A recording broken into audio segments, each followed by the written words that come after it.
Olá, meu nome é Joyce, sou aluna do curso de doutorado do Programa de Ensino, Biociências e Saúde da Fundação Oswaldo Cruz, que fica no Rio de Janeiro. O trabalho que eu vou apresentar, o título dele é Teoria da Aprendizagem Significativa com Tecnologia e o Processo de Ensino, reflexões acerca da formação docente. Esse trabalho ele foi feito por mim e pelo meu orientador, que é o professor Marcelo Diniz Monteiro de Barros. Então, eu vou contextualizar um pouco o porquê do surgimento desse trabalho. Com a pandemia, as escolas públicas, especificamente aqui no Rio de Janeiro, elas foram fechadas por conta do coronavírus. Então, nós tivemos que adotar o ensino híbrido de uma forma muito rápida.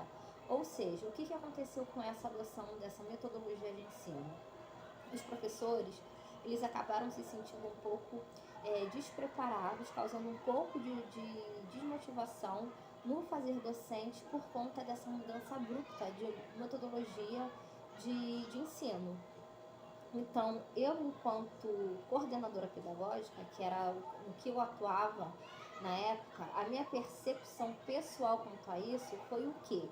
Que os professores estavam pouco instrumentalizados para essa nova abordagem de ensino. Ou seja, nós tivemos um tempo muito curto para se adaptar a essa nova metodologia, não tivemos um preparo adequado para isso, foi tudo muito rápido, o que causou um estresse muito grande no corpo docente, impactando diretamente no processo de ensino e também no processo de aprendizagem. Então, quais foram as possibilidades que eu percebi, que eu observei, que poderiam reverter esse quadro? Primeiro, instrumentalizar os docentes para essas situações desafiadoras.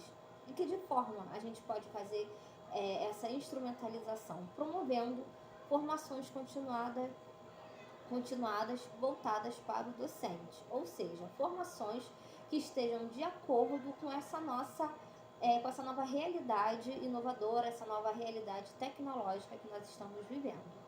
E terceiro, utilizando como arcabouço teórico a teoria da aprendizagem significativa e a tecnologia como facilitadora de todo esse processo. Por que eu decidi usar a teoria da aprendizagem significativa e a tecnologia como arcabouço para embasar todo esse meu estudo? Primeiro, por conta da interação entre docente, aluno e material educativo. Então, eu acredito que quando a gente tem toda essa dinâmica de interação entre professor, aluno e todo esse grupo com material educativo, isso tende a dinamizar mais a aula e o aluno passa a ser um integrante ativo do processo de aprendizagem. Ou seja, como segundo ponto, o aluno ele passa a ser um protagonista no processo de aprendizado e o professor ele é visto como um mediador. Ou seja, o aluno ele também se torna um responsável pela aprendizagem. A aprendizagem desse aluno ela não fica somente focada no fazer docente. O aluno também tem uma grande responsabilidade sobre isso. E também por considerar os conhecimentos prévios e promover uma aprendizagem que faça sentido ao aprendiz. Aqui entra o uso da tecnologia como um instrumento facilitador dessa aprendizagem. Por quê? Porque atualmente a tecnologia ela está totalmente inserida dentro do dia a dia, dentro do cotidiano desse aluno. E eu, como professora, observo que muitos colegas reclamam, por exemplo, do uso do celular na sala de aula. Eles veem o celular como algo desafiador, algo que afronta, essa aula e que atrapalha. E por que a gente não pode ver isso com uma outra ótica? Por que a gente não pode ver o uso do celular como um aliado, como um recurso para facilitar tanto o ensino quanto a aprendizagem? E daí que entra essa questão da tecnologia dentro de todo esse processo, tanto de ensino quanto de aprendizagem, como sendo um recurso facilitador e que vai contribuir para a aprendizagem desse aluno. Mas para isso, a gente precisa que este docente esteja instrumentalizado, que ele esteja capacitado, que ele tenha essas habilidades e competências desenvolvidas para atuar com essas novas tecnologias. Então, por que eu levanto a bandeira da importância da formação continuada do docente e especificamente dentro do contexto escolar. Porque é importante, pois isso vai instrumentalizar o docente para a sua prática, para que ele tenha, para que ele possa atuar, né, de forma mais confiante e que ele seja capaz de atuar com segurança diante de situações desafiadoras, que foi como aconteceu com a pandemia do coronavírus.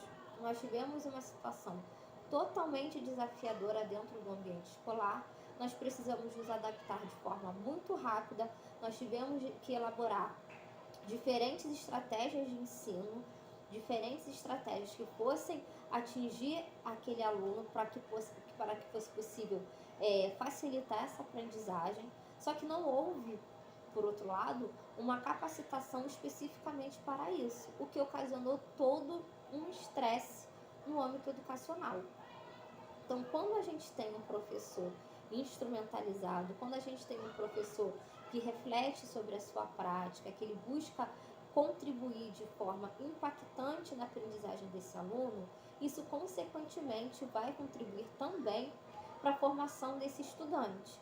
Ou seja, nós teremos estudantes ativos, reflexivos e atuantes no meio que estão inseridos. Que isso acaba até refletindo também no papel da escola, que é o quê? É o papel de formar cidadão.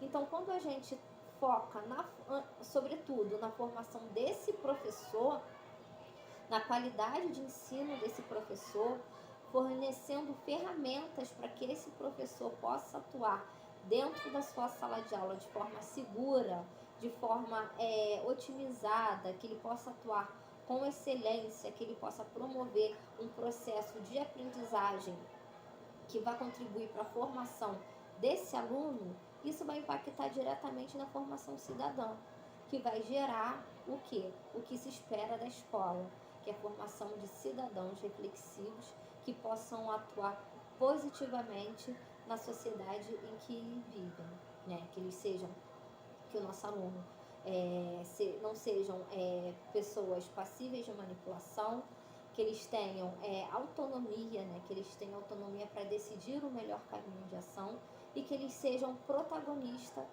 dentro de sua vida, mas também que ele seja protagonista dentro do ambiente escolar, que ele possa atuar junto com seu professor, mas que ele não veja o professor como uma bengala, que ele não veja esse professor como um ser primordial, totalmente necessário para a sua aprendizagem. Que esse aluno veja o professor como um auxiliador, como um mediador. O professor está ali para auxiliar, mas que a responsabilidade do ato de aprender também é do aluno. Mas para que essa dinâmica ocorra, a gente precisa instrumentalizar esse professor, para que, sobretudo, ele tenha consciência da importância do seu papel enquanto formador desse aluno e que a gente traga a tecnologia para dentro da sala de aula, porque a pandemia serviu para mostrar muito isso. Não que eu esteja julgando o ensino tradicional, muito pelo contrário, todos os métodos de ensino funcionam. Só que como nós temos hoje novas tecnologias, nós temos as metodologias ativas, então por que não nos aprofundar nisso e trazer isso para a nossa prática, para que a gente possa tornar a nossa aula um pouco mais dinâmica, um pouco mais ativa e impactar positivamente no processo de aprendizagem desses nossos alunos. Obrigada.